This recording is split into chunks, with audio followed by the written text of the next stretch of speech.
Ng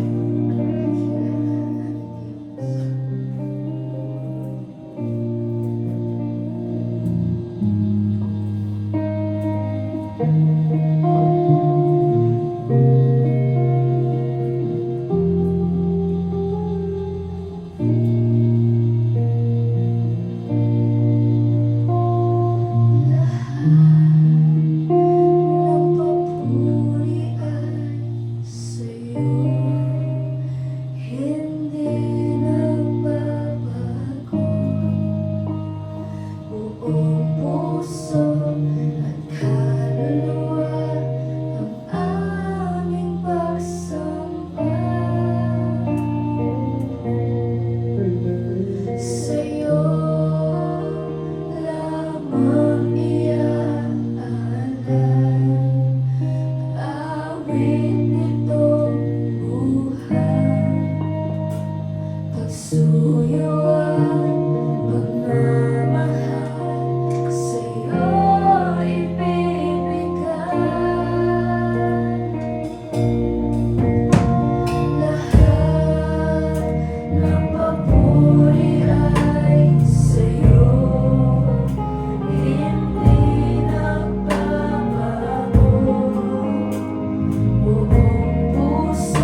Diyos. Amen? Palakpakan nga natin ang Father God, our Lord Jesus, and the Holy Spirit.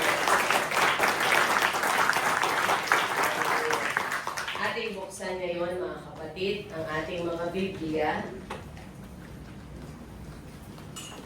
Dito sa ating screen, makikita nyo ang mga verses na mababanggit ngayon sa ating pag-aaralan.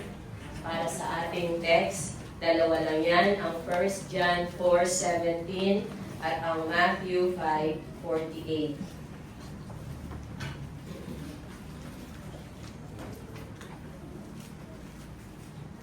First John 4:17 at ang Matthew 5:48. At kung nakita na natin, ang lahat ay magsitindig. Magsisimula tayo sa 1 John 4:17. At nakasulat, dito'y naging sakdal ang pag-ibig sa atin upang tayo'y magkaroon ng pagkakatiwala sa araw ng paghuhukom. Sapagkat kung ano siya, ay gayon din naman tayo sa sanlibutan ito. Lilipat tayo sa Matthew 5:48. At si Lord Jesus mismo ang nagsalita rito. Sinabi niya, kayo nga'y mga pakasakdal, na gaya ng inyong ama sa kalangitan na sakdal. Be ye therefore perfect, even as your Father which is in heaven is perfect. At ating pag-aaralan ngayon, binigyan ko ng title, Enter into Judgment or Makapasok sa Kahatulan. From this day forth hanggang sa pagdating ni Lord, yan ang magiging goal natin, mga kapatid. Yan ang magiging nasa ng ating puso na tayo makapasok at manatili sa kanyang kahatulan. Let's all bow our heads and pray. Dakilang Diyos, dakilang Ama, pinupuri ka namin, pinasasalamatan. Tunay kang dakila, kapuri-puri, kamangha-mangha, kagilagilalas. Ikaw noon, ngayon at magpawalang hanggan, ang bukod tanging makapangyarihang Diyos. Salamat sa iyong bugtong na anak, ang aming Panginoong Jesus, na dahil sa Kanya, nagkaroon kami ng pagkakataong makapasok sa kahatulan. At sa aming pag-aaralan ngayon, Father God, Holy Spirit, karunungan sa iyong lingkod at kaunawaan sa iyong bayan, na ang aming maririnig na iyong mga salitay, aming itanim sa aming mga puso at aming ipamuhay. Sa iyong karangalan, Father God, sa pangalan mo, Lord Jesus, at sa iyong patnubay, Holy Spirit. Amen. Amen. Palakpakan natin ulit our Father God, the Lord Jesus, and the Holy Spirit. Maraming po, mga kapatid, at nais ko, bawat isa, tunay na tayo makikinig ngayon, and hindi lang basta makikinig, but kumbaga pagsabayin natin ang unawa at itingo sa ating mga puso. Itanim at huwag nang hayaang maalis. We will keep His commandments, His word, at yan ang i-apply natin sa ating pang-araw-araw na buhay bilang mga Kristiyano. Kumbaga ang tanong, bakit pa tayo naging Kristiyano? Bakit pa tayo pumunta dito? Kung hindi rin naman lang natin talagang pakaunawaan ang kanyang mga salita, at kung hindi rin lang naman natin tunay na pupurihin at sasambahin siya sa spirito at katotohanan. For He deserves to be praised. Amen? He deserves to be worshipped and to be glorified. Lahat ng karangalan ay maibigay sa Kanya. Makapasok sa kahatulan, to enter into judgment. Magpo-focus tayo, mga kapatid, hindi yung judgment na paghatol, yung haharap kay Lord at ihihiwalay ang mga kambing at mga tupa, at ang mga tupa magmamana ng kaharian. Hindi doon sa pagpapaliwanag na yon, kundi doon sa yung judgment sa kanyang kahatulan. Ang ibig sabihin, once nakapasok tayo sa kahatulan ni Father God, meron tayong assurance. Anong ang assurance natin? Meron tayong kasiguraduhan na tayo'y ligtas nga. Amen? Kung tatanungin ko ang bawat isa sa inyo ngayon, sigurado na ba kayong ligtas? Anong inyong sagot? Kung halimbawa, right at this very moment, darating si Lord Jesus, sino ang siguradong makakasama niya? Itaas ng kamay. Amen. With all honesty. But for some, so kung hindi pa natin masasabi na meron tayong assurance, kasiguraduhan na kung darating si Lord at this very moment, sigurado tayong kukunin niya, then yung mga hindi pa maaari makasagot noon, now we still have the chance. Kaya nga sabi ko kanina, magmula ngayon hanggang sa pagdating ni Lord, walang ibang nasa ang puso natin ngayon to be assured of our salvation. At paano natin masasabing, sigurado na ako, sure na ako, naligtas ko, kung ikaw, ang bawat isa sa atin ay nakapasok sa kanyang kahatulan, sa kanyang judgment. Noon, kung natatandaan nyo mga kapatid, mag-review muna tayo, mag-flashback. Aking ipinangaral ang kanyang mga kautusan at ang kanyang mga kahatulan. Binigyan ko ng title, Written with His Own Finger. Aking sinalita na tunay nga ang mga kautusan ni Father God ay napakahalaga sa kanya. Maaari naman niyang ibigay na ito kaagad, pero the mere fact na kahit siya ang dakilang Diyos na makapangyarihan sa lahat, but still, sa mismong kanyang daliri, sinulat niya ang mga kautusan sa mga tablets of stones. Ibig sabihin, iyon ay napakahalaga sa kanya. Ibinigay niya kay Moses, ibinigay niya sa kanyang mga anak, ibinigay niya sa atin. And the very purpose is for us to obey. Gawin natin, sundin ang mga kautusan. Anong mga 10 utos? Ito ay, kung titingnan natin, they are just the basic, the substrate. Ibig sabihin na yun ang pinaka-initial requirement. Ang hindi sasamba sa mga Diyos-Diyosan dahil ang Panginoon, ang dakilang Diyos ay Espiritu, wala siyang larawan. Hindi natin siya sasambahin na may larawan. Galit na galit si Father God. Dahil siya ay Espiritu, ang tunay na sumasamba sa Kanya ay sasambahin siya sa Espiritu at katotohanan. That's why when we praise, tingnan nyo bawat isa, nakapikit, nakataas ang kamay, and with all our hearts, we worship our Father God, the Lord Jesus and the Holy Spirit. Because He is Spirit. And not only that, with all truth, na buong katotohanan, totoo sa puso natin ang pagsamba, walang pakunwari, walang pagpapakita. Because ligaya natin ang sambahin siya, amen? Napakaligaya at napakasarap. That we have the opportunity and the privilege to worship the Father God, the Creator of heavens and the earth, the Almighty God. Yes. Kaya ang pagkakataon at pribilehiyong ito'y pakaingatan natin mga kapatid. Not all. Sa mga ibang bansa, wala silang pagkakataon na pribilehiyon na kagaya natin. Kaya ang pagkakataong ito'y pakaingatan natin. Na naririto tayo, pupunta ka sa church, walang anumang pumipigil, walang umahadlang. Amen. Kaya yung opportunity and privilege ay pakaingatan at pakahalagahan. Yes. And when we go to church, with all truthfulness, with all our hearts, we will worship ang lumikha sa atin, ang nagpala sa atin, ang nagmamahal sa atin. Amen? Ngayon, so after all of these commandments, huwag magsisinungaling, huwag babanggitin ang dakilang pangalan ni Lord sa walang kabuluhang usapan. Kaya yung mga iba na expression nila, huwag gagamitin ang banal na pangalan ni Lord. Sa walang kabuluhang usapan, never use and mention the name of the Lord. Huwag mag-imbot. Huwag pagnasahin ng pag-aari ng ibang tao na hindi naman sa atin. Huwag tayong magsinungaling. Huwag mag-testify ng laban sa isang tao na hindi naman totoo. Huwag magnanakaw, huwag mangangalunya, and all of those. At pagkatapos ng mga kautusan ay ang mga kahatulan, dito papasok ang pagkakaloob, ang paglilingkod.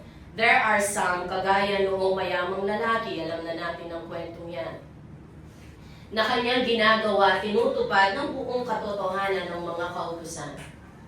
At kung papansinin ninyo, lahat ng mga mayayaman sa Bible na nabanggit, may mga pride yan eh.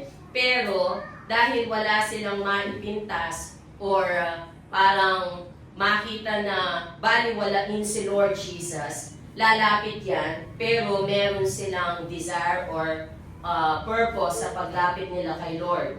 At yun ay ang makamit ang buhay na walang hanggan. Lahat ng tao, mayaman, mahirap, nais ng bawat isa na magkaroon ng assurance na meron tayong life forever.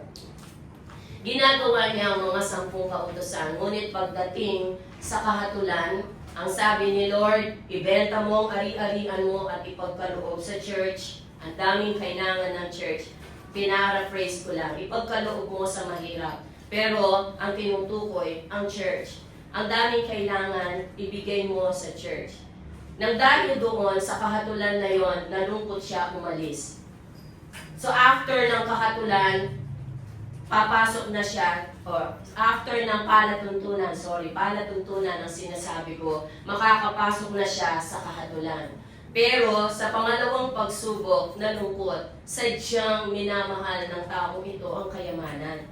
Sadyang napakahirap sa tao ang magkaloob. Kaya sa bagay na yon, hindi siya pumasa sa pagsunod sa palatuntunan, and more so, hindi nakapasok sa palatuntunan. At ang papasok ang ating pag-aaral ngayon sa perfection.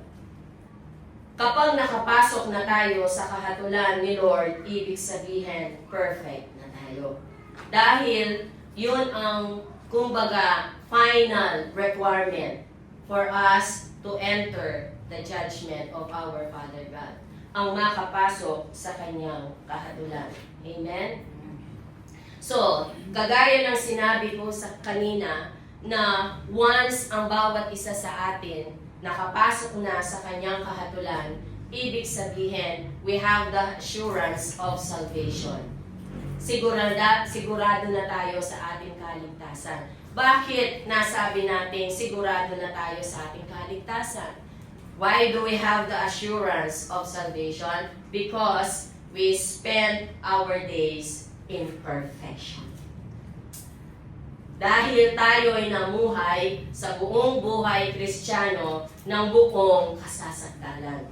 So, ibig sabihin mga kapatid, kung up to now, hindi tayo perfect, wala pa tayo sa kahatulan. At wala pa tayong kasiguraduhan ng kaligtasan. Ang pagdating ni Lord ay totoo. Babalikan niya, that despite of all the many challenges, despite sa nangyayari sa ating paligid, babalikan niya ang nanatili sa Kanya. Ang nanatiling nagmamahal sa Kanya, ang nanatiling maligayang tinutupad ang Kanyang mga kautusan at ang Kanyang palatuntunan. Ang mga buong katotohanan at kaligayahang naglilingkod sa Kanya dahil gagantihan niya sila. Babalik at babalik si Lord. Amen? Babalik at babalik siya. Para doon sa mga nakapasok sa kanyang kahatulan dahil sa paglakad sa perfection, sa kasasakdalan. This is the question now. Paano kung masasabi or ano ang aking gagawin to enter into judgment? Anong dapat gawin? One word lang. The word is preparedness. Paghahanda. Ano man ang sitwasyon, panahon ng kasayahan, panahon na maginhawa ang buhay, panahon na mataas ang progressive ang bansa, or may panahon kagaya nung naranasan natin, biglaan na lang nagka-pandemic. Whatever the situation may be, we should always be prepared. Because our Lord Jesus Himself, hindi niya alam kung kailan siya babalik. Basta sinabi, yung time na sasabihin ni Father God, my son, this is now the time. Pumunta ka na sa lupa, sunduin mo na ang mga nanatiling tapat at nakapasok sa aking kahatulan. So we should be prepared. Even sa amin na mga guro, ang word ay preparedness. Kahit sasabihin natin ang mga tinuturuan ko ay mga elementary lang, pero I see to it that I am prepared always. Kasi kahit mga bata yan, they will notice, alam nila kung ang teacher nila ay handa, kung ang teacher nila alam ang kanyang tinuturo, kahit ano man ang kanilang itanong, alam ng teacher kasi prepared ang teacher. Pag prepared ang teacher, kahit sino ang darating, biglang papasok ang principal, observe siya with all confidence, magtuturo yan kasi prepared siya. May darating na bisita, supervisor, sinabi niya, gusto ko mag-observe ng class. So papasok bigla yan, hindi ka magrarated kasi you are prepared. Gayon din tayo. Kailangan lagi tayong nakahanda. Amen? Whatever will happen, anytime, darating si Lord, nakahanda tayo. Every day, every moment of our lives, chine-check natin ang ating puso. Ito ba'y puno ng kalinisan, ng kasasakdalan? Kasi, di ba, yung laging nasa huli ang pagsisisi. Pero, iniba yan ni Archpass. Ang sabi niya, magsisi na tayo ngayon. So, unahin na natin ang pagsisisi. Ngayon na tayo magsisi. Para hindi yung time na darating, sayang kasi mga kapatid, sayang yung, ayan, naririto tayo, naglilingkod, every Sunday, na pumupunta sa church, siniset aside lahat ng mga gawain, pupunta sa church, naglilingkod, nagkakaloob, nagpupuri, sumasamba, nagsishare sa iba, and then pagdating sa pinakahuli ay mawawalang baliwala lang pala. Kumbaga, sayang. Kaya nga sinabi ko kanina, bakit pa tayo naging Kristiyano kung wala rin naman pala? Bakit ka pa dumating sa church kung hindi ka rin lang naman pala nagpuri at sumamba? Minsan, nasasabi ko yan sa mga estudyante ko eh. Pag natuturo ako, talagang yung feel ko ang pagtuturo, tapos may isa na walang pakialam niya, kay niya niya kabulong. O, linog ka ba? Ako. Ba't pumasok ka pa? Wala ka rin palang planong makinig. Kung pumasok ka, mag-iingay ka lang, magbubulong, magbubuisit, magwawala. O, linog ka ba? Yung sana hindi ka na pumasok. Kumbaga, yung bakit ka pa naging Kristiyano kung sa bandang huli ay wala rin pala. Hindi rin pala tayo makakasama sa pagdating ni Lord to be with Him forever in His kingdom. Bakit pa tayo dumating sa church kung nandun ka lang pala, hindi ka man nagpuri, hindi ka man sumamba, hindi mo man pinasalamatan si Lord for His goodness, for His greatness. This is the opportunity to be with the brethren na tayo sama-samang magpuri. Kasi ang gusto ni Father God, marami ang sa Kanya nagpupuri. Marami ang kumikilala sa Kanyang karangalan, kalwalhatian at kadakilaan. That's why we go to church sa bawat isa in unity, all of us brethren, lifting our hands ng buong puso. Paborin nyo na ako itsura o mapuri kayo. Paborin nyo nung itang maskara yung tinulog hindi nakakatuloy. Paborin mo. Punasan na lang natin afterwards. Pero yung time na nagpupuri tayo, sumasamba, bigay natin ng buong puso. Amen. Siguraduhin natin naligayahan si Father God, looking at our hearts, looking at each and every one, na maligayahan siya at ang lagi kong sinasabi na hindi siya nagkamali sa pagkapili sa atin. Hindi siya nagkamali na tinawag tayo just to be one of those who truly worship and adore and praise Him. Kaya nga, sa ating pagkatawag mga kapatid, yung bang talagang naririto na tayo, bigay na natin yung the best. Naririto na tayo, na born again tayo, bigay na natin todo-todo. Napakamahalin natin si Father God.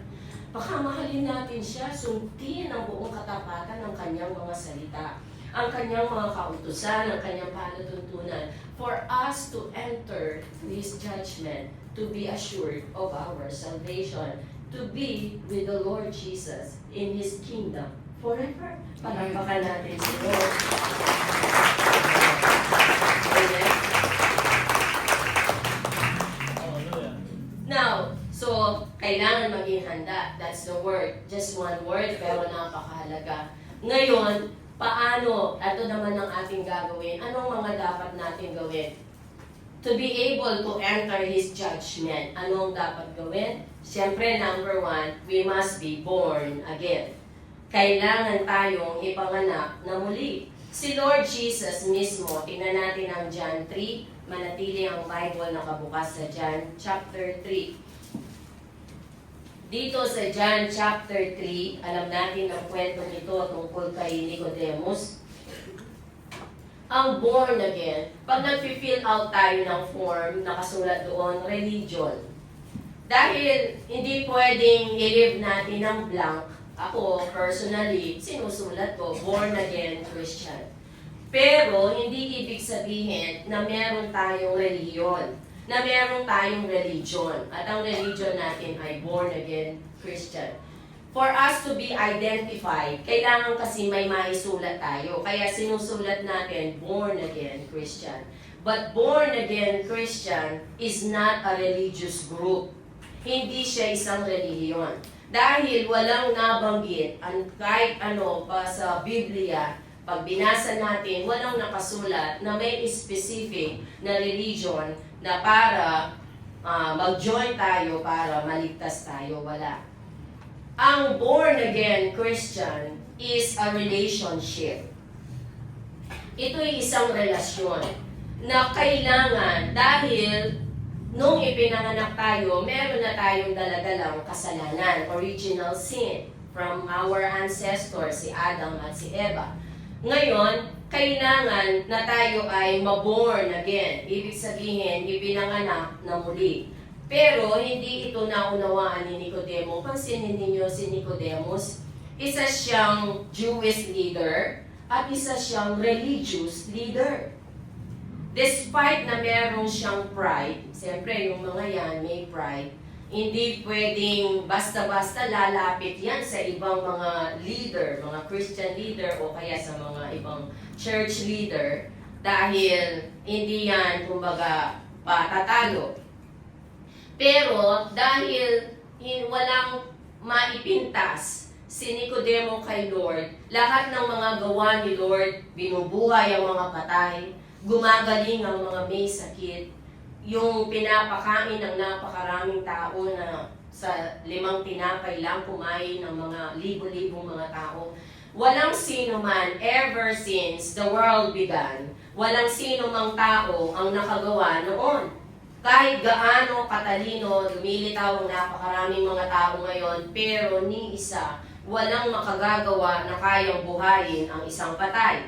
Na kayang pagalingin right there and there at that very moment ang isang tao na may malubhang sakit. Walang iba kundi ang Panginoong Jesus. The Lord Jesus, the King of Kings, the Lord of Lords. Tanging si Lord lamang. Kaya, walang magawa si Nicodemus, nilapitan niya si Lord. Ang sabi niya, yung mga ginawa mo ay walang ibang makagagawa kundi ang isang Diyos o maaaring isang galing sa Diyos. So, anong purpose ni Nicodemus? Mataas na tao, isang leader, pero ang nais niya ay magkaroon ng buhay na walang hanggan. Kahit sino lahat, ang nasa ay magkaroon ng life forever. Same with the rich man na nabanggit ko kanina. Kumbaga, for temporary, nilunok ang pride, nilapitan si Lord. Kasi may gusto sila. Dahil gusto nila ng buhay na walang hanggan, pero hindi pa rin pumasa. Dahil higit na minamahal ang kayamanan kesa sa kaligtasan. So same with Nicodemus, yan ang purpose niya. Bakit niya nilapitan si Lord? Is to have eternal life. Gusto niyang magkaroon ng buhay na walang hanggan. Anong sinagot ni Lord? You must be born again. Yes. Dito sa John 3:3, basahin natin. Sumagot si Jesus at sa kanya'y sinabi, katotohanan sinasabi ko sa iyo, maliban na ang tao'y ipanganak na muli, ay hindi siya makakakita ng kaharian ng Diyos. Jesus answered and said unto him, Verily, verily, I say unto thee, except a man be born again, he cannot see the kingdom of God. First requirement, first substrate, basic, we must be born again. kailangan tayong ipanganak na muli. At anong ibig sabihin ng ipanganak na muli? Minsan, yung iba, dito pa lang sa initial requirement, bumabagsak na. Hindi na pumapasa. Paano pang makakapasok, makalalampasan yung ibang mga steps hanggang sa marating at makapasok sa kanyang kahatulan. Kung pagiging born again pa lamang ay hindi nakikita ngang born again. Minsan pa nga, leader sila, pastor, pero napipintasan. Kilalang Christian, nasa politics, pero isa sa mga magnanakaw. So, hindi siya born again. Hindi pinamumuhay ang pagiging born again. Tingnan ninyo ito mga kapatid. Ang mismong nagsalita dito ay si Lord. So kapag si Lord ang nagsalita, kailangan natin gawin. Kailangan nating sundin. He Himself, sinabi niya na kailangang may panganak na muli ang tao para makamit ang buhay na walang hanggan. And what does it mean to be born again?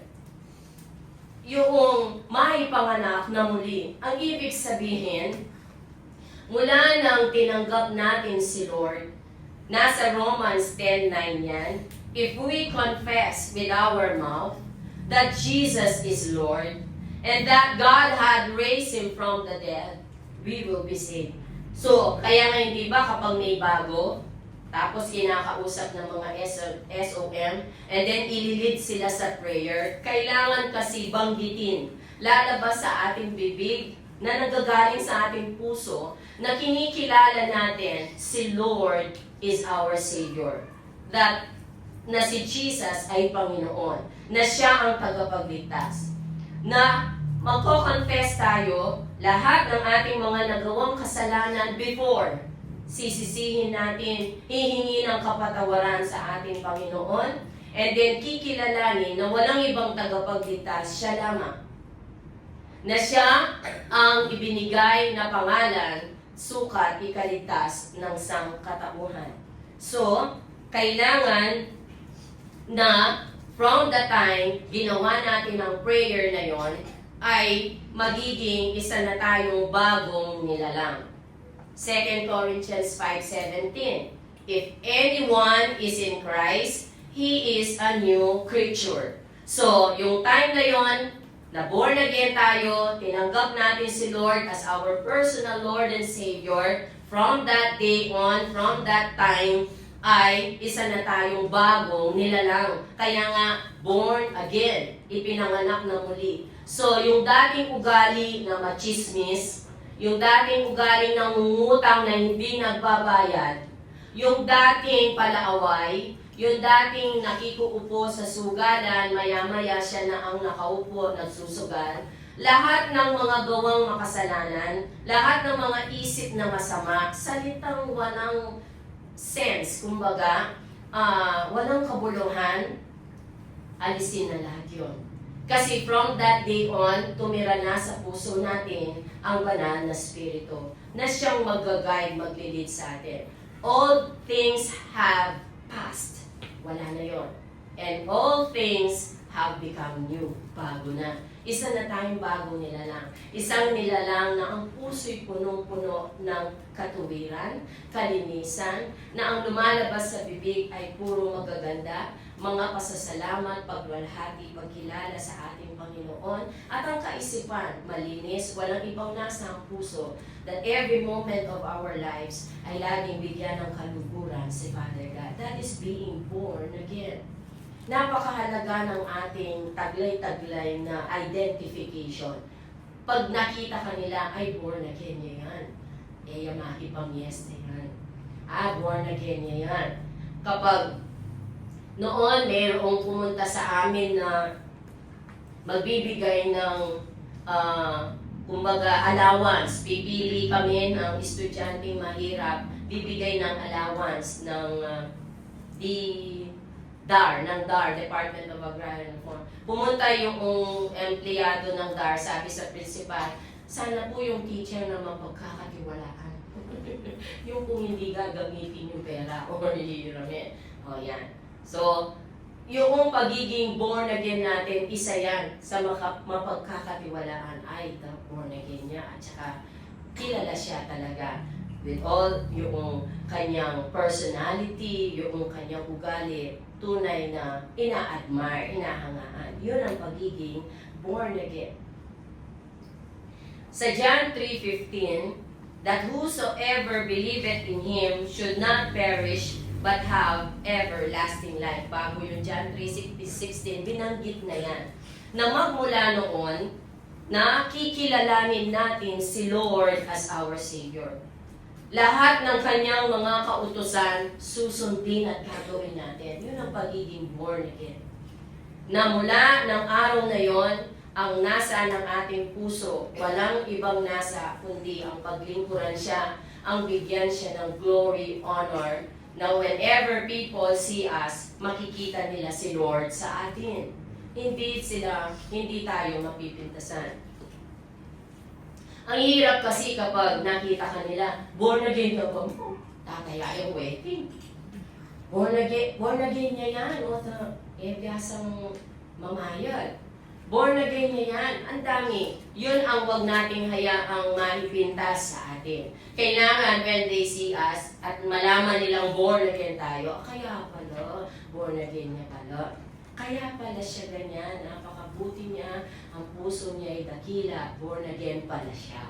So yun ang ating daladala na tunay na hahangaan, i-admire, because that's the basic requirement. Nais nating makapasok sa kanyang kahatulan, nais nating masiguro ang ating kaligtasan so that anytime the Lord will come, sigurado tayong isa sa kanyang dadalhin sa kanyang kaharian. Basic pa lang, kailangan tunay na sa buhay natin, we are truly born again Christians. Yes. For God so loved the world. Muli kong babanggitin, kahit na lagi-lagi na babanggit, but it's worth saying it over and over again. Amen? For God so loved the world, that He gave His only begotten Son, that whosoever believeth on Him should not perish, but have everlasting life. Lahat tayo yun ang nais, yun ang goal. Kung hindi binigay ni Father God si Lord, all of us, walang buhay na walang hanggan.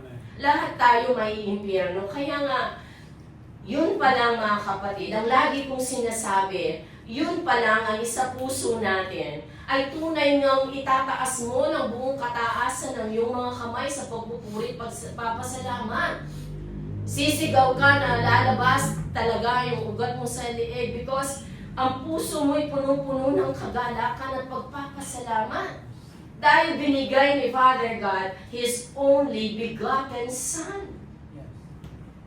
Para parusahan, para saktan, para akuin ang kasalanan na hindi naman niya ginawa. Tayong nagkasala. Bakit si Lord? Bakit walang ibang pwede? It's because kailangan ng aako sa kasalanan ng buong sanlibutan ay isang taong malinis, walang dungis, walang kapintasan, walang bahid ng kasalanan. And no other than Jesus Himself alone. At alam natin na kung ayaw ni Lord, maaari naman kung sasabihin niyang, ayoko, Father God. Kasalanan nila yan, kailangan silang malagot. He has that right and authority. But because of His love to Father God, His love to us, in obedience, sinunod niya. Kaya nga, dapat ang bawat isa, kumbaga, kung talagang i-exaggerate mo, talagang mga kanyang kanyang magpuri Yung talagang warak na warak ang isura mo, basta hayaan mo dahil ang puso mo'y punong-puno ng pagpapasalamat sa ginawa ni Lord. Dying on the cross to save us.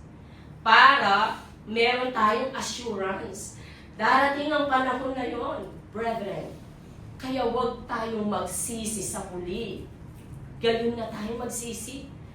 Kung ang bawat isa ngayon ay hindi paganap, kung bawat ngayon in secrecy may ginagawa ka pang kasalanan, kung ngayon Hindi kapag ganoon kaganap yung pagmamahal mo kay Lord, umpisahan na natin ngayon. Magsisi na tayo ngayon. At simulan na natin ngayon na with all truthfulness in our hearts. Na born again ka na, tutuhanin mo na. Amen. Todo bigay mo na. So that anytime darating si Lord, we are prepared. With all confidence, with all delight in our hearts, sasalubong tayo sa Kanya. Kaya ngayon na tayo magsisi. Ang hirap kung doon ka magsisisi, wala na, tapos na. Simple lang sa pag-aaral. May mga estudyanteng, sige, banching-banching, bali-wala, absent niyan. Kung mag-cutting, sige, darating ang graduation, ala yung lagyo mo kaya listahan. Yan ang sinasabi ko sa mga estudyante ko, even with the parents. Kasi talagang ginagawa namin. Meron pa ang lumapit sa linakang blower, ipasagay ng anak na nalang kay blower. Para kami blower. Ito yung pang-aircon. Sa linakang blower. Ah, misis, ano po blower? Yung bang lagi sinasabi ko, as early as the opening, sinasabi ko na, sige, harap pansin. Nasa huling pagsisisi. Kaya ba, mama, nagsisisi mo yun. Kasalanan mo. O, hindi ka nakasali sa graduation. Hindi ka nakasali sa kukunin ni Lord. Masakit? Amen. Hindi nyo nararamdaman? Masakit? Kaya bago mangyari yun, simulan na natin. Kayong mga kabataan, be an example sa inyong eskwelahan. Naiiba kayo. Na hindi kayo kagaya nila at ang pakawalan o kagulo. But you set as an example, a role model. Na kahit kabataan ka, pero your teachers and other people older than you will look up to you. Mga hinahangaan ka. Kasi kakaiba ka. Yes. Dahil nasa puso natin ang Panginoon. Kasama natin ang Holy Spirit. Amen? Kay buti ni Lord. Kaya nga mga kapatid, lagi kong sinasabi na sa bahay, pinupuri, pero when we come to church, talagang purihin natin si Lord. Pasalamatan natin siya. At nang dahil sa kanyang ginawang yun, anong ginawa ni Father God? All power and authority is given to the Lord Jesus. Walang ibang ibinigay na pangalan na ikaligtas, kundi ang pangalan ni Lord Jesus. And that day, every knee will bow and every tongue will confess that He is Lord. Yes. Babanggitin ang bawat isa. Siyang dakilang Panginoon. He is the King of Kings and the Lord of Lords. Yes. Amen. Palakpakan natin si Lord. Morosukoro maya karamaya. Kaya magkakasada. Lift up our hands. Everybody. Tumayo tayo. Morosukoro maya karamaya. Kaya magkakasada. Morosukoro maya karamaya. Kaya magkakasada. Narayokoro maya. Kaya magkakasada. Naayakera masakara mayukoro moyo sekera makan. Norobokoro sekera makan na yera magudoro suko. Asakara mayikera makan na yukoro suko na maya. Nera yera magusuko na mayikera masuko maya. Arakoro moyo sekera makan na yukoro moyo sekera makan. Omaya kara mayukoro moyo sekera makan mayo. Sekera bakaya, sekera bakara bayukun. No sukuro mo yung sigi, kera bakuro sukundala. No sekera makandala ya kera masukuro mo yung sa. Naramakuro sukuro mo yung kera sekera marakuro. Neresiye kera makandala yukuro mo yung sukuro mo yung kanasa. Nayakandala yera bakuro sukundala yukuro mo yung kasakera makaya. Nasikera makaya sukuro mo yung.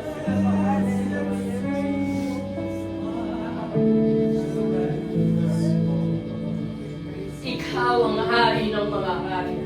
Ikaw ang Panginoon ng lahat ng mga Panginoon. Ikaw ang dakilang tagapagligtas ng sangkatauhan. Lahat ng kapamahalaan, karangalan, kalwalhatian ay binigay sa iyo, aming Panginoong Yesus.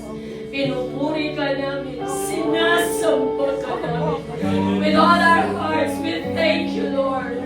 Forever in our hearts, we will treasure what you have done. Sacrificing your own life to save us, to give us salvation. Thank you, Father God, for giving your only Son to save us from our sins. Thank you for your great love. We honor you. We exalt you. We adore you. We lift up your holy name, our Lord, our Savior.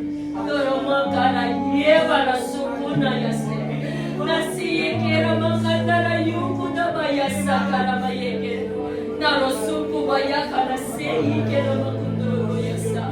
Koro bakundara ye kera bakundura sakara maye kera ba. Neye hiro bo kunduru saya kera masaya. Ikarama kundura soyu kundara bakaya rasaya. With all our hearts, with all our soul, and with all our strength, we worship you, we honor you, we adore you, we exalt you.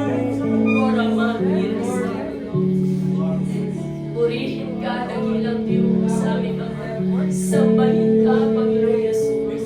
Holy Spirit, we honor you. Namayese.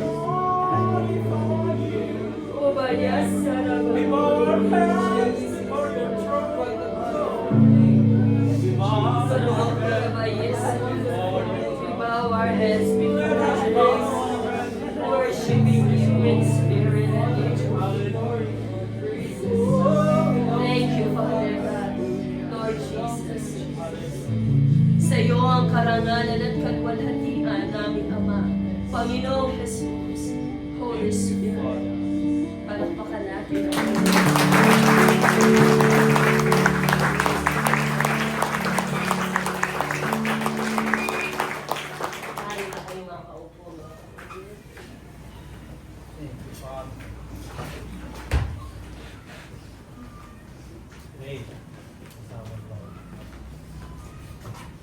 Hindi niyo ba napansin na sa tuwing tinataas natin si Lord ay tunay na nalulugod si Father God?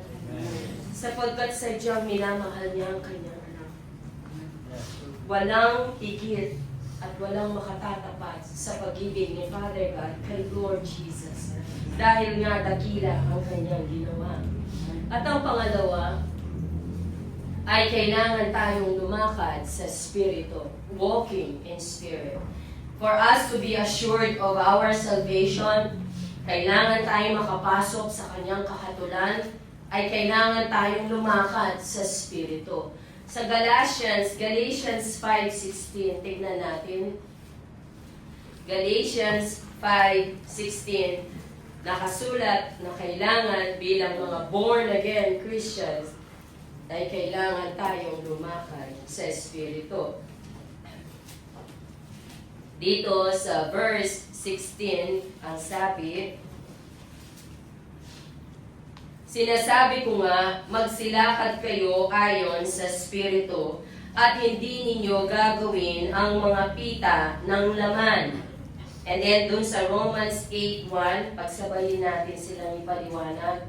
Sa Romans chapter 8, sa verse 1, ngayon nga'y wala nang anumang hatol sa mga na kay Kristo Jesus. And then sa verse 4, upang ang kahilingan ng kautusan ay matupad sa atin, na hindi nangagsisilakad ayon sa laman, kundi ayon sa Espiritu. Kasi marami sa mga Kristiyano, nabanggit ko na rin ito noon, na kanilang sinasabi, mahirap magpakasakdal.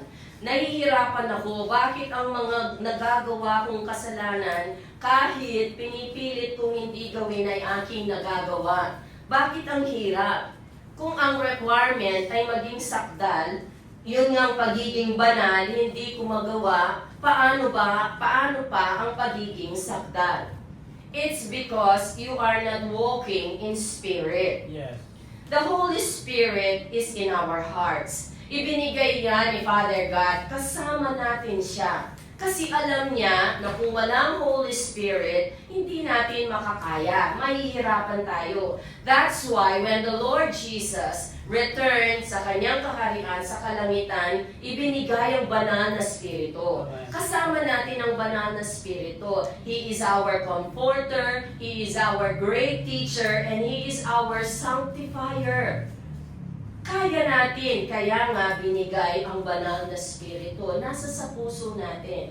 If you have noticed, mga kapatid, sa mga nakaraang linggo, pinagpapala tayo ni Father God sa pamamagitan ng pagsasalita ng iba't ibang wika. Kailangan rin kasi, as true born-again Christians, ay tayo'y magsalita ng iba't ibang wika. Kasi, when we are filled with the Holy Spirit, tayo napupuspos. At ang isang sign na tayo napupuspos ay nakakapag-tongues tayo, lumalakas tayo. Na kahit anong tukso ang lalapit, because we are strong, we are filled with the Holy Spirit, we are walking in Spirit, kaya nating i-resist, labanan. Resist the devil. Kumbaga, kaya nga deceiver siya eh, niloloko ka lang, napapaloko ka naman. Sa isang resist lang, using the mighty name and powerful name of Jesus, aalis siya. We have to walk in spirit. Kailangan na ang lahat, kaya nga, born again, a new creature, wala na yung dati. Ang dating makasalanan, wala na. Isa na siyang bagong nilalang na banal na sakdal na ang puso ay puno ng salita ng ating dakilang Diyos, ng Panginoong Yesus.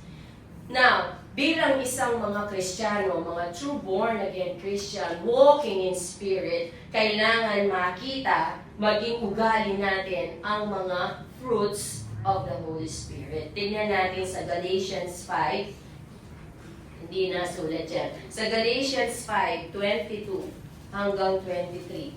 Tingnan natin. So, kung meron dito na nawawala, kailangan natin ibalik or kailangan natin i-possess. Kung may isang bunga ng banal na spirito na nawawala sa atin, kailangan ang mga ito ay makita sa atin for us to be truly walking in spirit. Galatians 5, sa verse 22, datapot ang bunga ng espiritu ay pag-ibig. Number 1. Punong-puno tayo ng pag-ibig, hindi lang sa ating pamilya, sa ating mga kasama, sa trabaho, sa kahit sino man.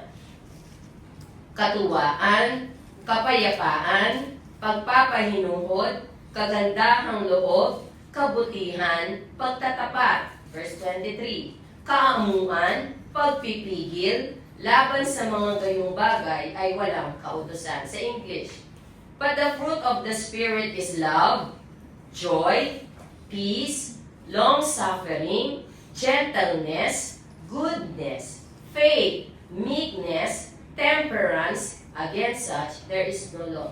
Kung habang nagmamaneho ka, ay may gumitgit, mimana ka, mila ko na kamut, batan me, penyabyanan me, wala na, bagsak na. Ang fruit of the Holy Spirit, mapagpasensya. Tayong mga Kristiyano, di ba, mayroong kasabihan na huwag mong hanapin ang ugali mo sa iba. Hindi mo makikita. Pero, sinong ine-expect mo magpapasensya? Siya na unbeliever o ikaw na born-again Christian? Sa simpleng mga sitwasyon, huwag tayong mawawalan sa mood. Huwag tayong mawawalan ng pasensya. Huwag agad magagalit. Kapag halimbawa, ang isang mong katrabaho, inagrabyado ka, or merong kang suggestion, tapos kinuha niya, siya ang napansin, siyang nag-promote. Handanan mo, ganti ko gawin mo man. Gawa mo paralan, makaganti. Alam ninyo, as born again, ang lumalakad sa Espiritu, so kung ginawa niya yun, hayaan mo na, isip ka ng ibang project or isip ka na lahat ng ito ay pinagkakatiwala natin sa Panginoon at gagawa't-gagawa siya para ikaw ay ma-promote sa isang sitwasyon na hindi na magkikreate ng chaos, kumbaga, hindi magkikreate ng gulo o ng away. Ang ating puso'y punong-puno ng pag-ibig. Ang ating mga anak, iba-ibang personality. Hindi pwedeng lahat pare-pareho. Meron silang iba't iba, but we all love them fairly, di ba? Pantay-pantay. Ang puso natin ay puno ng kapayapaan. May time na malaki ang dumarating na income. Ang saya, di ba? Payapa. Ba, may isang araw na walang kita? Meron ko na kayo. Nawala ka na sa kondisyon. Nawala ka na sa kapayapaan. Ang isang born-again Christian na lumalakad sa Espiritu ay possess ang mga ito. Punong-puno tayo ng kapayapaan. Amen? Punong-puno tayo ng ligaya. Every day, pag nakikita tayo, we always wear a smile on our faces. Laging masaya. Kay papa, wala ka man pero. Wala ka man pala, pero masaya ka. O kaya nagkaroon ng problema, pero hindi mo pinapansin kasi alam mo, kasama mo si Lord. Kasama natin si Lord. Hindi niya hinahayaan tayo malagay sa isang sitwasyon na tayo ay mapapahiya o tayo ay maghihirap. No. Trust in the Lord with all your hearts and lean not in your own understanding. In all your ways, acknowledge Him and He will lead thy path. Meron tayong mga plano, meron tayong pangarap. Gusto nating magkaroon ng business. Gusto ko, pag-retire ko, meron akong business. Gusto ko, aside from this, may isang daming plano. Pero huwag ang maging focus ng ating kaisipan. Trust in the Lord. Itiwala. May chance or may time na yung pinlano mo hindi nag-click, hindi nag-boom. Huwag kang mag-hysterical. As long as we put our trust in the Lord, maaring yun ay hindi para sa iyo, hindi makabubuti. Basta't ang tiwala natin. And He will lead us. I-lead. Mapapansin mo lang, bakit hindi ko naman pinlano ito? Bakit ito ang naging napunta ako dito? It's because the Lord is directing you to the right path. Sa tamang daan. As long as sa puso natin, may problema ka ngayon. Naggawan mo, gumaga ka, gulgul ka. Kaya meron kang red horse. Walang may dudulot. Anong gagawin? Purihin mo si Lord. Itiwala sa kanyang problema. Pasalamatan. Kumbaga, sa kanyang mga kautusan ay buong ligayang sundin sa pagkakaloob, buong kaligayahan dahil isa yan sa kanyang palatuntunan at makikita mo na i-fix lahat ni Lord.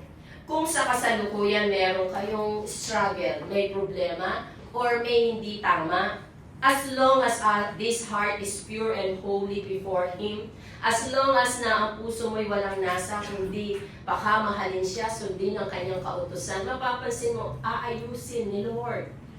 Pagkakaroon ng yung problema na yan, ma-fix. Yung gulo na yan, maaayos. Aayusin ni Lord. Trust in Him. And He will lead us in the right path. Walk in the Spirit, mga kapatid, mula ngayon. Ang puso natin punong-puno ng pag-ibig, ng kaligayahan, ng kapayapaan, pagpapahinuhod, pagpapasensya. Kung sila nagugulo, huwag kang makisama sa gulo. Or worse is, sa'yo pa nang galing ang gulo. Never be a troublemaker, but peacemaker. Pag may magulo sa trabaho, ikaw ang papayapa. Aayos. Ganyan ang ating ugali. Ganyan ang ating mga traits na dala-dala natin ang bunga ng banal na spirito. And pag nasain natin, mga kapatid, na tayo'y magsalita sa iba't ibang wika para tayo'y lalakas spiritually para malabanan ang anumang tukso. And then sasabihin mo na yun palang sekreto. Bakit ngayon nagagawa ko pa rin? Nakakasala, pero alam ni Lord, ang puso ko, ayaw ko nang magkasala. Ang kakasindong ka lang eh. Kapag may plano ka, may nais ka, kailangan mong gumawa, kailangan may part. So, kailangan gagawa na magsimulang lumakad sa banal na spirito or sa espiritu, walking in spirit. Now, ang number 3 is walking in obedience. Dito sa Deuteronomy 5:33, tignan natin. Deuteronomy, walk in obedience. Maliban kay Lord Jesus, napakaraming mga character in the Bible na tunay na naging obedient sa ating dakilang Diyos. At ang isang good example din ay si Noah. Tingnan muna natin ang Deuteronomy 5:33. At dito nakasulat, kayo'y lalakad ng buong lakad na iniutos sa inyo ng Panginoon ninyong Diyos, upang kayo'y mabuhay at upang ikabuti ninyo at upang inyong mapalawig ang inyong mga araw sa lupain na inyong aariin. Bakit binigay ni Father God ang 10 kautusan? Ang pagsunod sa mga ito ay hindi para sa kapakinabangan ni Lord, but for us. Ibinigay niya ang 10 utos upang ating sundin ang buong kaligayahan, ang buong katotohanan for our own benefit. Tayo rin ang makikinabang. Ang sabi dito, upang kayo'y mabuhay. At upang ikabuti ninyo. At upang inyong mapalawig ang inyong mga araw sa lupain na inyong aariin. Ibinigay yan ni Lord, ni Father God sa atin for our own benefit, sa ating pagsunod sa kanyang mga kautusan at palatuntunan ay upang tayo'y mabuhay. At upang buong kaligayahan niyang ipagkaloob ang pagpapala sa atin. At ito, kapag ibinigay na niya ang pagpapala, hindi ibibigay ni Father God ang pagpapala pagkatapos mamamatay ka na. Hindi. Ang sabi dito, that ye may prolong your days in the land which ye shall possess. Sa ating pagsunod sa kanyang mga kautusan, sa ating pagsunod sa kanyang mga palatuntunan, ang kapalit ay buhay, pagpapala galing kay Father God. Bibigyan niya tayo, pagpapalain na tayo, titira tayo sa isang lupaing masagana. And for us to fully enjoy, He will prolong our life. Palalawigin, hahaba ang ating buhay para maging lubos ang ating kaligayahan. Walking in obedience. Si Noah nabanggit ko. Sa panahon ni Noah, maayos ang panahon. Pero iniutos sa kanya ni Father God na gumawa ka ng arko. Sipin mo, kumbaga, summer, panahon na tagtuyot. Tapos makikita mo yung isang tao nagre-ready, gumagawa, o kaya namimili siya ng maraming mga payong, may botas, o kaya basta yung mga situations like that. Yung mga tao nakita si Noah gumagawa ng arko. Marami ang nag-iinsulto sa kanya, pero yung obedience ni Noah, great. Kahit ang daming nag-iinsulto sa kanya, ang ganda ng panahon, bakit gumagawa ka ng arko? Anong lulubog or darating? Ang baha. Noah did everything. Lahat ng inuutos ni Father God ay kanyang ginawa. Great ang kanyang obedience. So tayo rin, kailangan great ang ating pagsunod. Amen? Basta alam natin, kasi halimbawa in everyday lives, kailangan natin magdesisyon. Hindi ba? Huwag tayo agad magdidesisyon. Halimbawa, Kim, in-offer ka ng trabaho, yung initial salary mo to, 100,000 a month. Wow! Kaya lang, you have to work Monday to Sunday. Titignan kayo. So, in obedience, higit sa 100,000 ang kayang ibigay ng ating dakilang Diyos. Yun ang kanyang bugtong na anak, ibinigay niya. 100,000 lang. No, I'm sorry. I'm rejecting your offer. Diba? Hindi dahil ang pagsunod sa Kanya ang nasa puso mo. Isa sa Kanyang kautusan is to keep the Sabbath holy. Yes. Kailangan pahalagahan ang araw ng pagsamba. Huwag i-compromise, huwag babaliwalain. Ang araw ng Sunday ay kay Father God. He has given us His Son, why not give Sunday to Him? ilang oras lang, hindi magbuong araw. So, tingnan ninyo ang hinihingi ni Father God, hindi man ganun kalaki, hindi man ganun kabigat. But obeying His commandments, obeying His statutes, ang kapalit ay ang hinihingi at nasa natin ang buhay na walang hanggan. Amen? Be walking in holiness. Tingnan nyo ang number 4. Sa Hebrews 12:14, tingnan natin. Dito, at yung number 5, makikita ninyo, walking in perfection. Ano bang pagkakaiba ng holiness at saka ng perfection? So dito muna tayo sa walking in holiness. Sa Hebrews chapter 12 verse 14, ang sabi dito, sundin ninyo ang kapayapaan sa lahat ng mga tao at ang pagpapakabanal na kung wala ito'y sino man ay di makakakita sa Panginoon. So, kailangan talaga, requirement, we should be holy. Tingnan natin ang 1 Peter 1:15 and 16.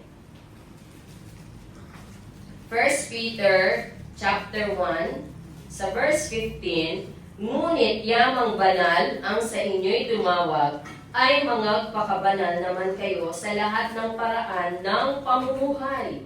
Sapagkat nasusulat, kayo'y mga pakabanal, sapagkat ako'y banal. So, nakasulat dito na, be holy, for I am holy. At sa ating text sa Matthew 5:48, be perfect, for your Father in heaven is perfect. So, kailangan tayong maging banal at kailangan tayong maging sakdal. What is the difference? Dito muna sa pagiging banal, kailangan yung paano natin masasabi na isang tao'y banal. Yung mayamang lalaki na lumapit kay Lord ay taong banal. Bakit? Kanyang sinusunod, kanyang ginagawa ng buong katotohanan ang mga 10 kautusan. Hindi siya sumasamba sa Diyos-Diyosan, hindi siya nagnanakaw, hindi siya nagsisinungaling, and he honors his father and mother. Hindi siya, kumbaga, hindi niya kinukuha, ang iniimbot ang hindi sa kanya. Lahat ng kautusan. So, ang mga yun ay masasabi natin banal. Pero, nakasulat na kung ang mga ang mga banal ay nahihirapan pa na maging sakdal, how much more ang mga hindi banal, ang mga unbelievers. Sa perfection, sa number 5, tingnan natin. Walking in perfection. And then pag dito differentiate natin ang holiness and perfection. Sa 1 Kings 8:61. 1 Kings 8:61, nakasulat dito. 61. Kaya't maging sakdal nawa ang inyong puso sa Panginoon nating Diyos, na magsilakad sa kanyang mga palatuntunan at ingatan ang kanyang mga utos gaya sa araw na ito. So dito nakasulat na kailangan magkaroon tayo ng perfect heart, sakdal na puso. At ang sakdal na puso ay ang tumutupad ng kanyang mga kautusan at ng kanyang mga palatuntunan. Kumbaga, tignan natin yung timeline. Kumbaga, parang timeline. So, born again, naging born again na tayo. And then, kailangan lalakad tayo sa Espiritu. Ang Holy Spirit kasama natin. And with full obedience, so, papasok na tayo sa pagiging banal. Ang pagsunod sa kanyang mga kautusan, banal na tayo. Dahil sinusunod natin ng buong katapatan ang kanyang mga kautusan. Pero hindi nagtatapos doon, nandyan ang kanyang mga palatuntunan. After obeying yan, sige, in our lives, ginagawa natin ang kanyang kautusan, pero naglilingkod ba tayo? Nagkakaloob ba tayo? Ibinabahagi ang salita ng Panginoon sa iba? We live na Ang kanyang mga salita ang nakikita sa atin. Then, pag nagawa natin ang kanyang mga palatuntunan, then pumasok na tayo sa kasasakdalan, having a perfect heart. Na yun ang ikinahulog, ikinabigo ng mayamang lalaki. Bumagsak siya pagdating sa pagkakaloob. Banal na sayang Nandun na siya sa second step born again, banal na, pagdating sa palatuntunan, sinubok lang siya ni Lord. Ibenta mo lahat ng ari-ari, may nasa kitcheket ang lahat. Sana 1/4 na mo. At least may 3/4 pa sa akin. O kaya sana yung, sige 1/2, pwede pa ako doon. Pero hindi. Ang pagsubok sa kanya ni Lord, ibenta mo lahat ng ari-arian mo at ibigay mo sa church. Kaya nalungkot siya. Hindi na siya nakapasok sa perfection at sa kahatulan. Kasi ang sabi ni Lord, ang lumapit siya, anong gagawin ko para magkaroon ng buhay na walang hanggan? Ang sagot ni Lord, kung gusto mong maging sakdal, ibenta mo ang ari-arian. Hindi niya sinagot, gusto mong magkaroon ng buhay na walang hanggan, ibenta mo. Ibig sabihin, for us, na makamit ang buhay na walang hanggan, kailangan muna tayo maging perfect. Ang isang sakdal na tao ay maligaya at buong katotohanan katapat ang sinusunod ang mga kautusan at ang palatuntunan. All that we have ay galing din kay Lord. Huwag nating aalisin. Sino ditong ipinanganak na punong-puno ng ginto at may mga titulo sa kamay? Wala. Pinanganak tayo, wala. Pero lahat ng pag-aari natin ngayon ay galing kay Lord. Kaya bakit tayo nasasaktan sa pagkakaloob? We have to put in our hearts, He has given us His precious Son. Pero hindi niya pinagkaloob. Kaya nga gayon na lamang pag-ibig niya. And here we are, halagang ganito, bakit hindi natin kaya ipagkaloob? Na ito ay galing din naman sa Kanya. Pero hindi lang natin alam that once we have given those, higit-higit ang kapalit. Alam ko na kung ginawa lang ng mayamang lalaking yon ang pagsubok sa kanya ni Lord, higit-higit ang ibabalik ni Lord, yayaman at yayaman siyang higit. Kasi nakita ni Lord na hindi siya madamot, kaya marapat lang na ikaw ay yumaman para meron ka pang maipagkaloob sa ministry. Ganon ang gagawin ni Father God, ni Lord. Tinitest lang tayo. Pero from this time on, put in our hearts na ibinigay niya ang kanyang bugtong na anak. So there is no reason for us na hindi magkaloob. Dahil, kumbaga, mag-isip ka ng ihigit sa kanyang ipinagkaloob. Wala. Ang kanyang ipinagkaloob, ang the greatest. Yun na ang pinakadakila, ang binigay ang kanyang bugtong na anak. Anong pagkakaiba? Masasabi natin na may mga banal, pero hindi pa sila perfect. Kagaya ng mayamang lalaki. Hanggang dun lang siya. Kumbaga, sana tinuloy na niya. At hindi natin masasabi na ang isang perfect ay hindi banal. No. Ang isang taong sakdal ay banal. Ang banal ay pwedeng hindi pa sakdal. Pero kapag ikaw ay sakdal na, ikaw ay banal na. Kumbaga, nasa mother umbrella yung perfection. At isa sa characteristic ng isang taong sakdal ay banal, matured na, tunay na naglilingkod ng buong kaligayahan at katapatan. So ang isang taong banal ay pwedeng hindi maging sakdal. But never ang isang sakdal ay hindi banal. Ang isang taong sakdal ay banal. At yun ang kailangan. At pag nasabi na natin mga kapatid na tayo'y sakdal na, nakapasok na tayo sa kanyang kahatulan. Sino rito ang sakdal na? So wala pa? Ngayon, mga kapatid, kagaya ng sinabi ko, ngayon tayo magsisi. All of us, ngayon tayo magsisi. At ngayon tayo gumawa ngayon. That this heart will be perfect. Siguraduhin natin ngayon na tayo makapasok sa kanyang kahatulan. At once nakapasok na tayo, huwag na tayong lalabas. Amen? Manatili tayo sa loob. Habang naghihintay, ready, prepared, nandun tayo, while waiting for the coming of the Lord, naglilingkod ng buong kasiyahan, ng kaligayahan, tinutupad ang kanyang kautusan at mga palatuntunan, naglilingkod. Lahat ng pangarap na yan, lahat ng plano na yan, alam ni Father God. He knows the desires of our hearts. Malaking bahay, mga lupain, mga sasakyan. Ano lang yan sa Kanya? Hindi siya madamot. Ibibigay niya yan. Ang hinihiling lang niya is to put Him first. Unahin siya, seek He first, and all these things will be added unto us. Ang dami nating desire, ang dami nating nasa, pero nasaan siya? Kailangan siyang priority. And kapag siyang inuna natin, in-entrust sa Kanya ang lahat, He will lead us in the right path. Lahat ng yan, karagdagan lamang. Makikita ninyo, wala ka mang means, wala ka mang resources, pero may dumating na blessing. Yung tinitignan mo lang yung lote na yan, something ng lote, Dutburike yan. And without knowing, the Lord has blessed you, biglang nagkaroon ka ng pambili, na, bili mo yon. Alam ni Father God ang nasa ng ating puso.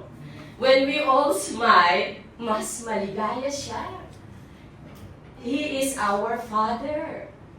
He is our great, great Father. Our good, good Father. Amen? Ang nais lang niya is to keep His commandments. Sabi niya, if you love me, keep my commandments. Minamahal mo ko, sinasabi mo, I love you, Father. I love you, Lord. I love you, Holy Spirit. Sinusunod mo ba ang aking mga kautusan? Nakikita ba ako sa iyo? Nakikita ba ang bunga ng banal na Espiritu sa iyo? Are you truly a born-again Christian? Whatever the circumstance, maganda o hindi tayo naaalis sa composure. Lagi tayong maligaya, puno ng kapayapaan. Because our hope is the Lord. He is our hope. Kaya nga mga kapatid, in conclusion, aking sinasabi, dito sa 1 John, yung ating text, balikan natin. Sa 4, 17 and 18, dito'y naging sakdal ang pag-ibig sa atin, upang tayo'y magkaroon ng pagkakatiwala sa araw ng paghuhukom. Sapagkat kung ano siya, ay gayon din naman tayo sa sanglibutan. Kaya sinasabi ni Archpas, ang perfection hindi sa kalangitan, dito sa sanglibutan, nakasulat. Kung ano siya, gayon tayo sa sanglibutan. So hindi naman kung ano siya, gayon tayo sa langit. No. For us to go to heaven, kailangan makita dito ang kasasakdalan. Ang ano kasi na, when we say kasasakdalan, hindi na gumagawa ng kasalanan. Hindi na gumagawa ng anumang bagay na hindi ayon sa favor ni Father God. Kundi ang ating puso ay punong-puno ng kanyang mga salita.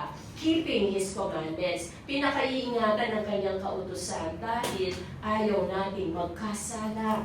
Ayaw nating malungkot si Lord. Ayaw nating maghinagpis ang banal na Espiritu. Kundi sa araw-araw sa pag-ising natin, lagi ang nasa natin, whenever our Father God will look at us, maliligayahan siya. This is my beloved Son, my daughter on earth. Amen?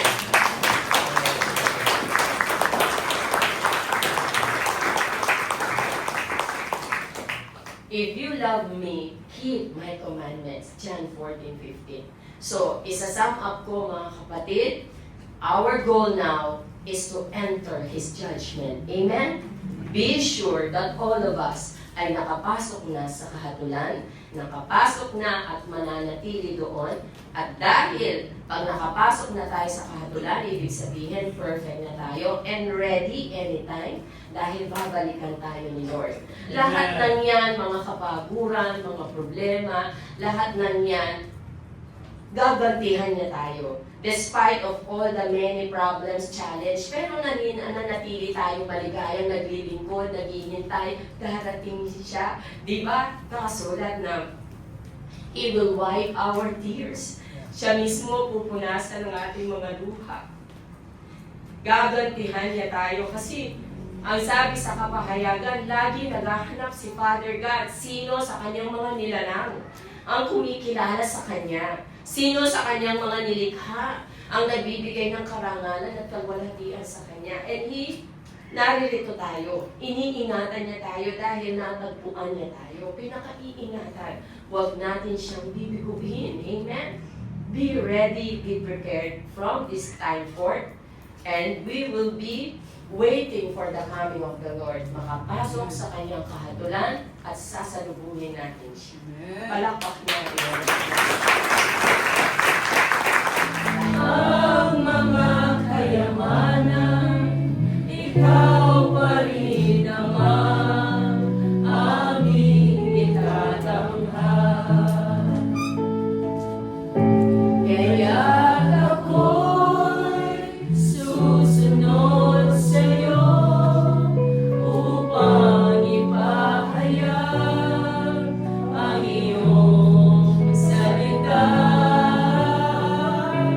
Buong buhay aking ilalaan upang ipaglingkod sa'yo, Amang Banal. Once more from our hearts, Panginoon, minamahal kita, paglilingkuran ka hanggang kalangitan. Lumagsama ang mga kayamanan, ikaw pa rin naman aming itatanghal. Kaya't ako'y susunod sa'yo upang ipahayag ang iyong salita. Buong buhay aking ilalaan upang ipaglingkod sa'yo, Amang Banal.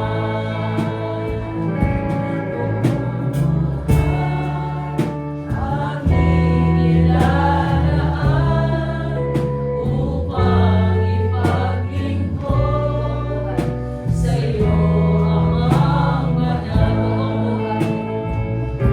Buong buhay aking ilalaan upang ipaglingkod sa'yo, Amang Banal. Dakila ka, aming Ama, kay sarap na iyong mga salita. Tunay na kay buti mo, aming Ama. Salamat mo muli sa aming napag-aralan. Sa aming mga puso ngayon, tunay na minamahal ka namin, Ama. Ang iyong mga salita ay aming pakaiingatan. Tunay na minamahal ka namin at buong kagalakang susundin ang iyong mga kautusan, ang iyong mga palatuntunan. Nais namin makapasok sa iyong kahatulan, Father God, and to be prepared dahil nananabik kami sa pagdating ng aming Panginoong Jesus. And personally, we will thank Him for what He have done. Personally, pasasalamatan namin siya sa kanyang kabutihan, sa kanyang kagandahang loob, sa kanyang ginawa. Dahil kung hindi niya ginawa ito, lahat kami mapapahamak. Salamat po, dakilang Diyos, aming Ama, Panginoong Jesus, Holy Spirit. And I pray na bawat isa sa aking mga kapatid, ang salitang ito'y narinig ay isang puso at gawin alalakanin sa bawat sandali so that we will be prepared anytime. Pagbabalik mo, Lord Jesus, kabilang kami sa iyong susunduin at makakasama mo sa iyong kaharian to be with you forever because that is the desire of our hearts. Salamat po, aming Ama. Purihin ka, Holy Spirit. Thank you for your great presence. Salamat po sa iyong karangalan, kalwalatian. Sa iyo po ang lahat ng kapurihan, aming Ama. Sa iyong pangalan, Panginoong Jesus, at sa iyo, Holy Spirit. Amen. Palakpakan natin.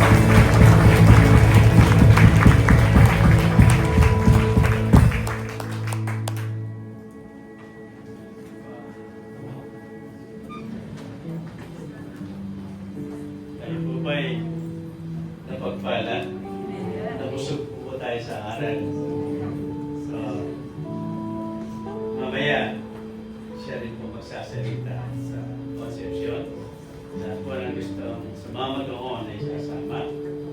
Kayo po na mayroong sasakyan para padalo tayo sa mga kapatiran. Pasyalan natin ang Lord Church natin doon. Ang ating Diyos ay tunay na banal. Kaganda po ng aral niya. Pinaliwanag niya, napakaraming verses ng utos ni Lord ay mga pakasakdal kayo. Sabi niya, ito yung tamang word. Magpakasakdal kayo sa pagkaya ng inyong Ama na nasa langit. So kung paano siya pala, ganun tayo. Amen.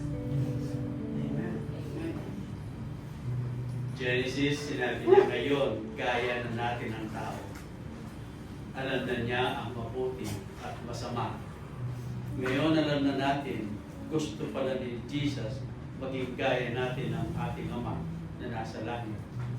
Siya ay sakdal. Kaya tayo mapagsakdal. I-expose natin ang aral nito pati sa buong panahon. Sa pagsisimula ng ating araw. Kung kayo pinig sa manood ng YouTube, makikita natin laging pinapasok ni Father God ang perfection. Kasi nga, perfect na ang church natin. Nasa Ephesians 4 tayo. Hanggang sa abutin natin ang kapuspusan. Tamang laki at kapuspusan, laki ng pangkatawan ni Kristo. Ano yun?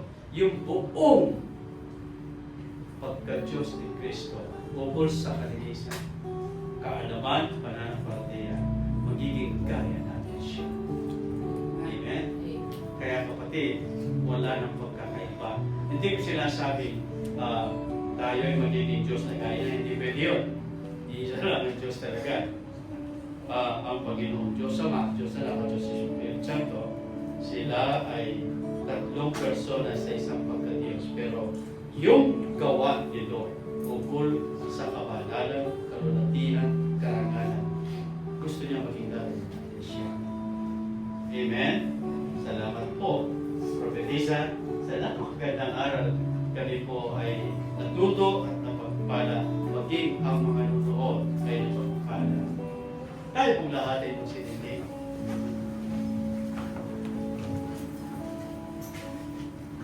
Itaas ang inyong kamay. Pagkatapos namin, Ama, na narinig ang napakadakilang aral, kami ay nausog, uuwi kami na nagsasalita ng iba't ibang wikan, nagagalak patuloy ang aming kapuspusan. Dahil minsan pa dinalaw mo kami, Amang Banal. Dinalaw kami ng iyong anak. At napahayag ka sa iyong bingkod. Hindi lang sa pananalita na nag-uukol sa amin, nadadaan sa Kanya, gaya po ng nagsasalita ka sa Kanya, nagpapahayag ka, kundi sa pamamagitan ng Kanyang aral, lalo kaming nausog. Ama, ngayon, ang aming puso ay nagagalak sapagkat ang church na ito'y pinupuntahi mo. Binigay mo sa amin ang katotohanan at ikaw ay nalulugod sa amin sapagkat nga ang aral ay kanilang ipinamuhay. Kaya ang aming puso gaya ng iyong puso. Ito ang lagi kong dinadalangin. Panginoon, ang aming mga puso maging gaya ng iyong puso sa kabanalan, kalinisan at kalulatian. Sapagkat, Ama, nasusulat ang natiisa kay Kristo bago nang nilalang wala na yung luma. Kaya yung puso namin, gaya ng puso ng Panginoon, mapalad kami hanggang sa kami makiisa, hindi lang dito sa lupa, maging sa kalangitan. Pagdating na panahon, yung sinabi mo, Ama ko, kung sa ano ko, ibig ko, yung binigay mo sa akin, makakasama ko sa sangkalangitan. Ayon sa Ephesians, pinaupo na kami kasama niyo. Salamat, Ama. Bayan ng Diyos. Pagkatapos nating narinig ang dakilang aral, narito ang bendisyon ng Ama. Ang kanyang mga pangako, ang kanyang salita na ukol sa mga banal, inyong tanggapin at ipamuhay ngayon at magpakailanman. Amen. Amen. Amen.